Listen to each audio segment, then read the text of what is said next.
Oh yeah, the very, very, very first game of the day. I hope you guys don't have any plans because it is time for a lot of StarCraft, and I don't think we have any mirror matchups at all today. It's going to be a lot of ZVP, TVZ, and PVZ. Is that the one I forgot? Anyways, spawning down in the bottom left side, it is going to be the 15-year-old player StarTale's Life as a Zerg, and up in the top right side, it is going to be EmpireKas.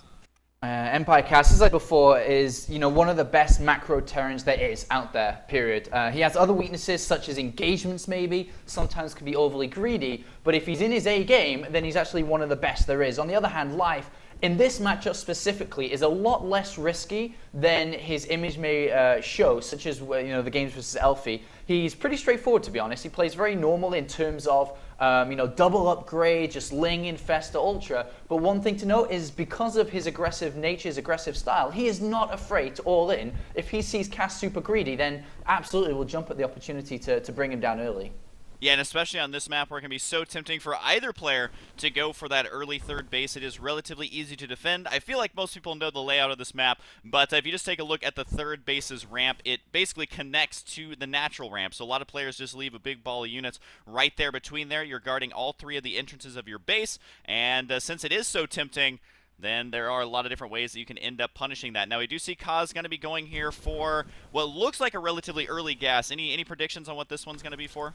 It's very interesting he's decided to take the gas initially. Usually the usual build would be one barracks command center, but taking a gas, there's two main options that stick out. He's going to just simply go reactor Hellions pretty early, or it's going to be like a Reaper expansion build. But I think it's going to be reactor Hellions because it actually offers you a lot of scouting. It also offers you the chance to do damage to your opponent. But against a player like Life, who may not be too comfortable in knowing his playstyle, I think this is a good opening just to kind of get a bit of feeling in the first map. And we do see the expansion first here, going to be going for Life. This is completely common, and he is deciding to go ahead and follow it up with the gas first, followed up by the pool. Nothing too crazy there.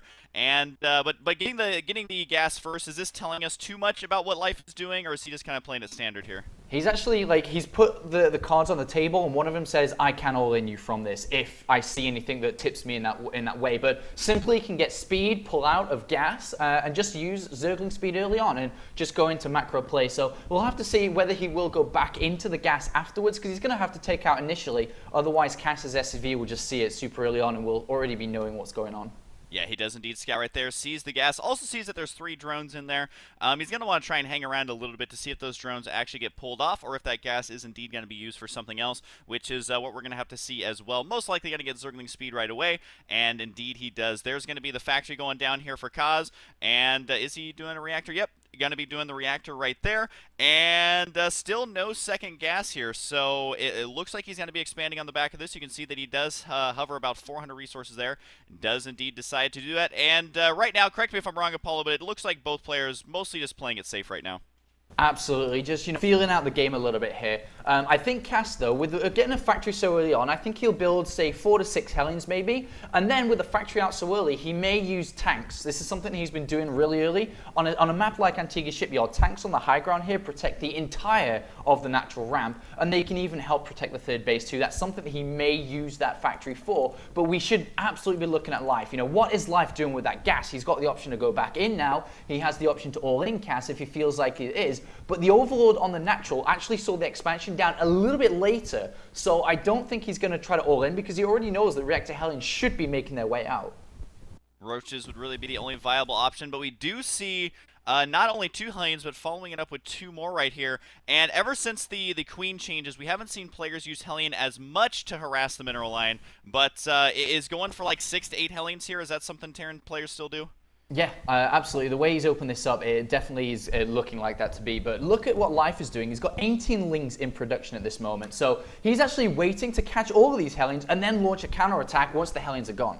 Oh, he's going to try and do it right now. The Hellions on the low ground, completely unaware about the Zerglings. They are going to have to retreat here. Looks like one of the Hellions will get grabbed there. The other one should return safely home. We'll see if he's able to actually make it all the way. The Marine's definitely going to want to book it back home as well. And this, all of a sudden, is Life saying, hey, I've got this full center map control, and he is going to get those 2 poor Marines out there. It does look like the Hellions should escape safely, but notice how he drags them off just to try and chase him all the way back. And it does look like he's not going to be able to break through that ramp. It would be kind of silly to try and go for it, although he is at least sending some of the Lings down there and going to be able to kill the SCVs here. So some nice map control, but he's got to be careful with his own lings.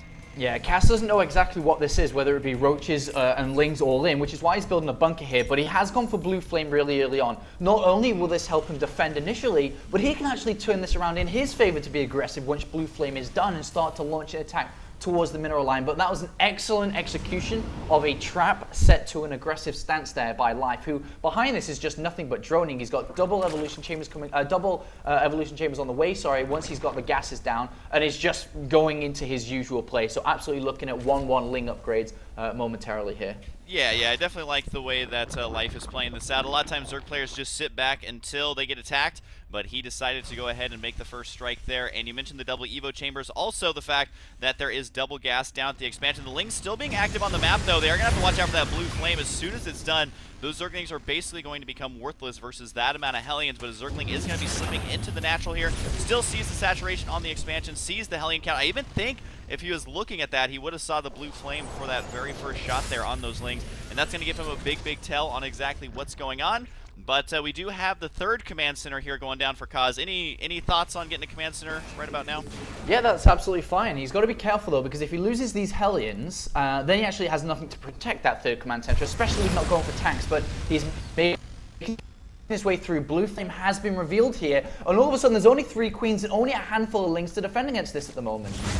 He's got to be super careful. It does look like the Lings are going to get taken out almost immediately, and this is where he can decide to run into that third base or go for the main base or even just retreat here, having killed those. He is going to force a lot of Zerglings to follow this up. He knows that after killing those, that all that larva is going to be dumped in there, so he is going to be sending Life back behind to where he wants to be. Got to be chasing down the drones at the third base here as well. As we were mentioning before, third base is so tempting to take on this map. Every single drone gets taken out, but can the Hellions actually escape here? It looks like they are mostly going to get taken out, but they did do some economic damage.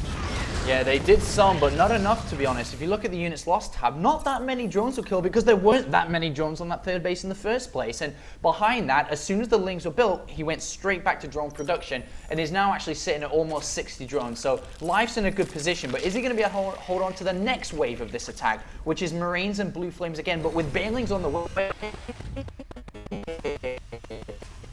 I think this actually could be easy for him to hold on to.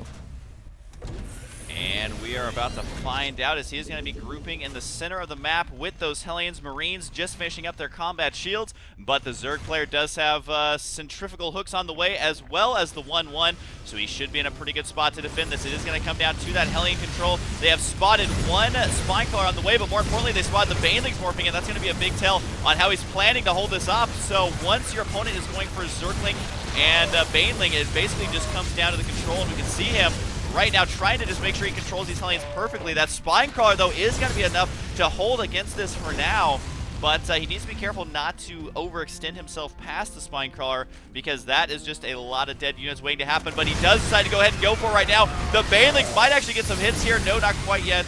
And it looks like he's going to retain the Hellions for now. And Cass is trading so cost efficiently at the moment with these blue flame Hellions. The Queens are missing lava injects because they're defending, and now Cass is starting to do okay in this game. He did, take a bit of a rough ride initially, but things are looking pretty smooth now.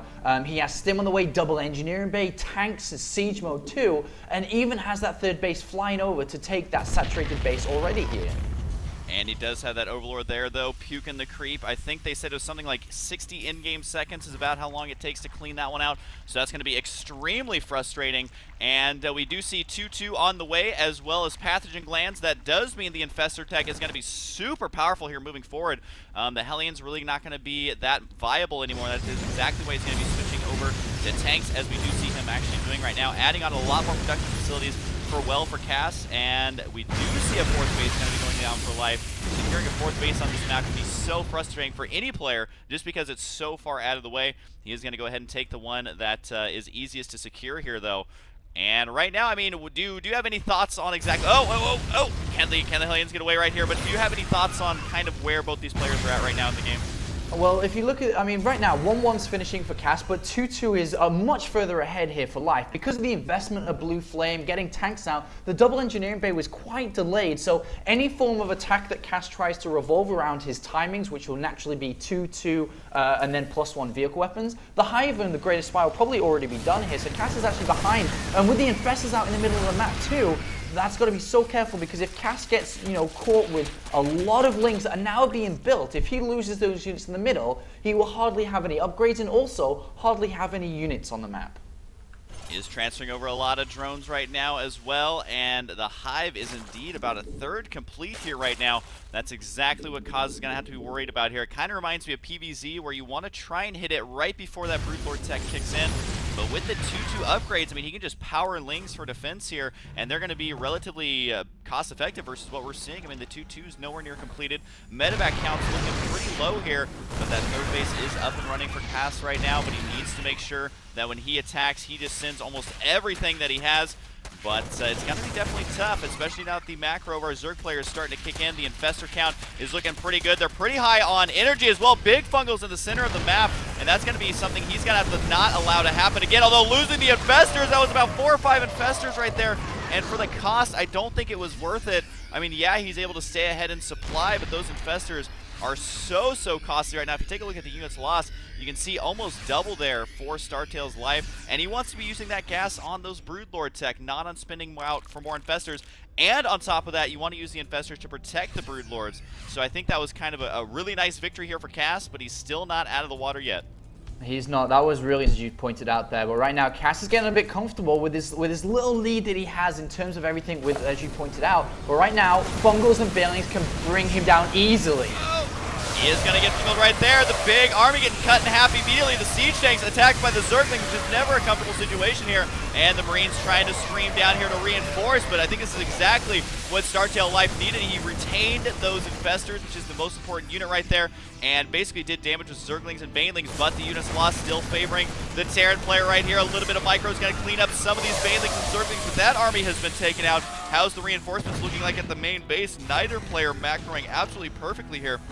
Yeah, this is actually really surprising. I mean, if you look at the barracks of Kas, they don't have reactors on. They're just producing Marines because he's actually trying to get units out as fast as possible. He doesn't really have the breathing room to add reactors or anything. So he's actually slipping up a little bit here. He does not have the supply. It's only 110 at this stage of the game. His upgrades were slow. That push should have had 2-2. But because we talked about the blue flame investment, the tank investment early on, he actually never had the gas to upgrade them. And that attack just didn't do enough damage. And now the Greater Spy is about to finish. The Corruptors are going to morph to Broodlords immediately. Kas doesn't actually have any additional starports, only one building medevac. So the question is, how is he actually meant to deal with Broodlords at this stage of the game? And I don't think there is an answer. There really is not, especially with 4 on the way, the +3 attack on the way as well. You got to remember that doesn't affect just Zerglings, it's the Broodlings as well, which are going to be the free unit that the Broodlords summon. And you can even see right there, Life was killing off some of his own creep tumors right by, I guess that would be his 5th base in the center of the map, just showing you how comfortable he is right now with this creep spread. His tech unit of choice is going to be the Broodlord, and that means he can have that center map control quite easily. He can lock down the own, what is only the 4th base for Kas in the center of the map, and easily lock that down. Broodlords. There's a drop over here on the left side, and he does manage to get the hatchery and gets away completely unscathed. I think maybe losing a Marine or 2 at most, but that's exactly what he's going to have to do. But I feel like he's going to have to do it a lot more than just once. Yeah, well, he's going to actually have to defend this attack now. So even though he killed a hatchery, can he defend this? Broodlords are ready to go. The upgrades are very nice here for Life, with +3 attack finishing in just a few seconds time. And there's a lot of energy on these Fungals. Kas knows he's in trouble, and that's a planetary fortress. That cannot lift. So Kas is actually going to lose his stance in the middle of the map as well. You got to remember, not only losing the command center and the ability to mine, but the fact is that Planetaries cost quite a lot, which he would have loved to have invested in his army. You can see his supplies at 168 to the 200, and it looks like Live decides right now is the time to attack before he catches up. He's going to run right in there with big Fungals right out the gate on both sides of the army, and is going to get a huge surround. The Banelings cleaning up almost everything. This is not looking good for game number 1 here for Kas, as he lost almost everything there. And as we mentioned before, the Broodlords still remain. Only 1 Viking there to try and take out 5 Broodlords. Now 0 Vikings. Infested Terran's going to be lobbed out here as well. And at this point, it just looks like there's nothing he can do here, because this is going to be non-stop reinforcements here from Life. Yeah, that was a super old flank by Kas, but it just wasn't enough, and GG calls